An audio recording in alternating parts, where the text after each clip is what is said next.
And joining us to discuss this further is Tim Doescher, Executive Director of Unleash Prosperity, and Michael Busler, Professor of Finance, Stockton University. So first of all, good afternoon to you both. Tim, I'd like to start with you. So having heard what Secretary of Treasury Scott Bessent said just now and what President Trump has said earlier today, what is your feeling about Trump accounts? Well, as you've been seeing all morning, and by the way, I was at the event earlier before the president spoke and as the president was speaking, and you see these families in there, a lot of kids joining, and you start to think about what is the real thing happening here. And the real thing happening here is we're changing the conversation in Washington, D.C. to away from Social Security, this tired, broken system that has been pillaged and taken from and not a reliable form of retirement from this generation coming up. And we're putting it in the hands of parents and children for their future. Like you said, even if you did nothing with this money, by age 55, you're going to have $200,000 waiting for you. That's an estimate, of course. And that right there is a better return than anything that the government could make. And President Trump made that point today. And so I think this really is an incredible opportunity for parents to take control, to have a leg up in not only just providing money and financing, but to be able to talk to their kids about the greatest force in the universe, according to Ben Franklin, and that's compound interest. What a cool opportunity. All right, Michael, what do you think? I agree with Tim completely. This is absolutely marvelous. And I'll tell you, some of the long-term benefits, so many of the young today are starting to question capitalism. They're starting to look at socialism. We see in some cities, even like New York, socialists are being elected into mayor. And a lot of people are starting to look to have the government take care of them. What this does, it puts at least $1,000 at birth, and the money keeps growing. It's invested typically in a mutual fund or an ETF, and it will continue to grow. And then children, as they're growing up, as soon as they're old enough to use their smartphone, which I think is relatively young now, they're going to take a look and say, you know, I'm part of the system now. I own shares in these companies. This is not just a difference between capital and labor.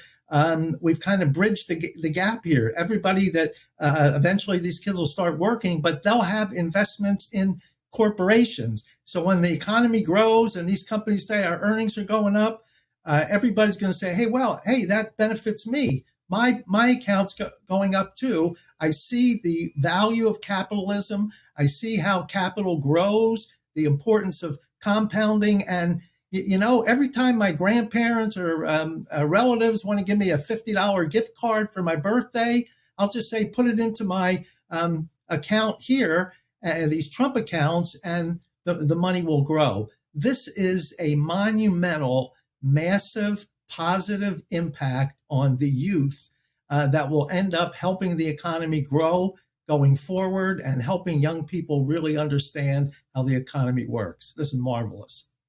Okay, so Tim, you made a great point about compound interest being a great force. So there is a $5,000 cap on yearly investments across all accounts. Do you think these rules ensure that all families are given a fair shot at maximizing benefits?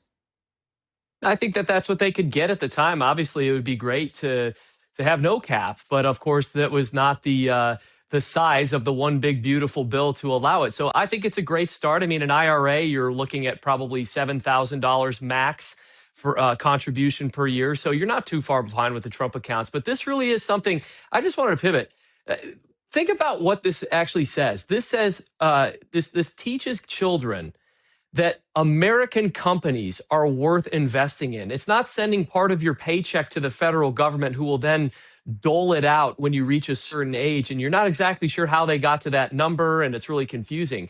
What you're doing is you're teaching kids that the best investment that you can make is in the American entrepreneurial ingenuity and that spirit that has made us the wealthiest nation in the history of the world. This has really become such an inspiring thing. And look, not everybody's going to teach their kids this. Not everybody's going to teach their kids that what's happening to their money. But the parents who do that, who would not have done that had this not been there, is going to be a transformative thing. It's going to inspire young kids to be entrepreneurs, to look at the world differently. I wish I had this when I was a kid. I really do, because it would have helped me conceptualize something super complex, because now I have an ownership stake in it and I better be responsible for that.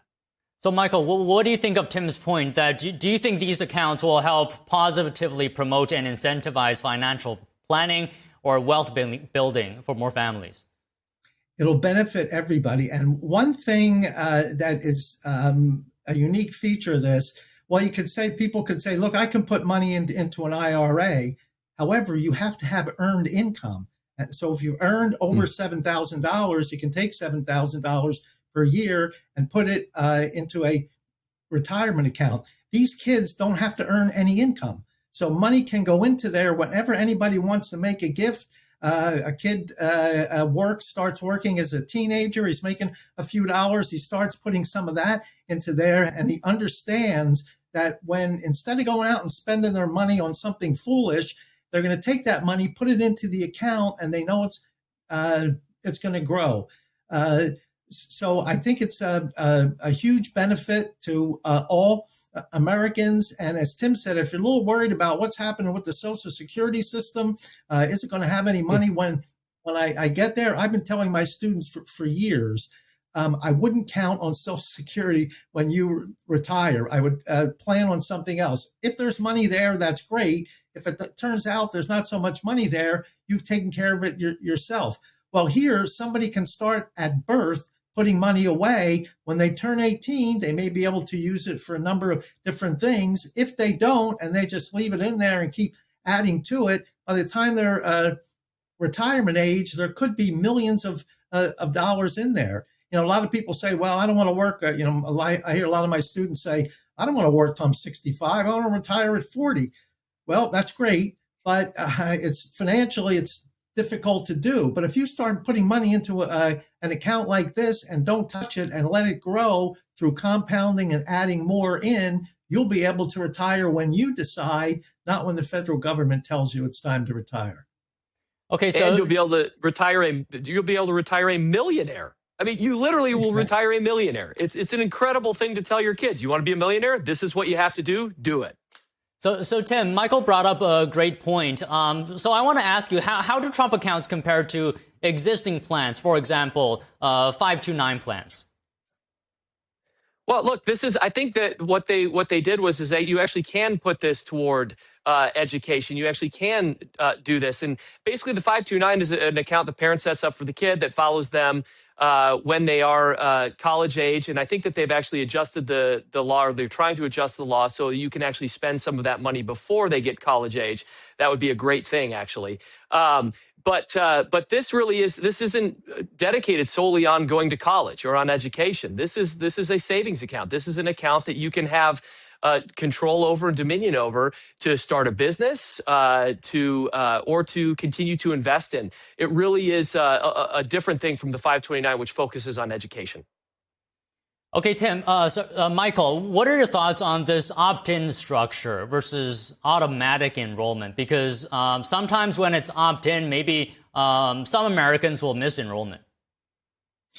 Well, what opt-in does, it puts the responsibility on you. The prior administration in particular has been trying to shift away from individual responsibility and towards social responsibility. Don't worry, the government will take care of you. Well, the government's not going to take care of you, and I wouldn't rely on it anyway. This says you're responsible for your own account here. And if you decide you want to sacrifice a little now and put more money in so that you have more when you're 18, this will do that for you.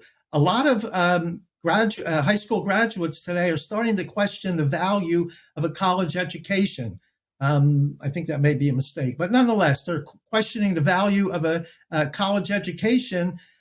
So here will be something, you'll have money saved up. Well, I don't want to go to college. You know what? Maybe I can start my own business. I have an idea for something. I see something else that's working. All I need is a little bit of capital. Well, here you go. You have a little bit of capital. It gives people more options and more opportunities.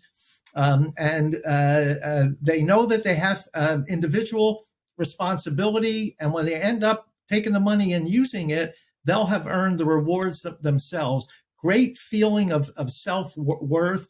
And that's what the U.S. economy is based on. Individuals taking chances and individuals succeeding and individuals growing as a result of the investment and the chances that they made. This is monumental. Okay, Tim, I'll end with you if you have any additional thoughts you have right now. Well, what I want to say is that we are expecting our first child June 1st. So this will be a Trump account baby.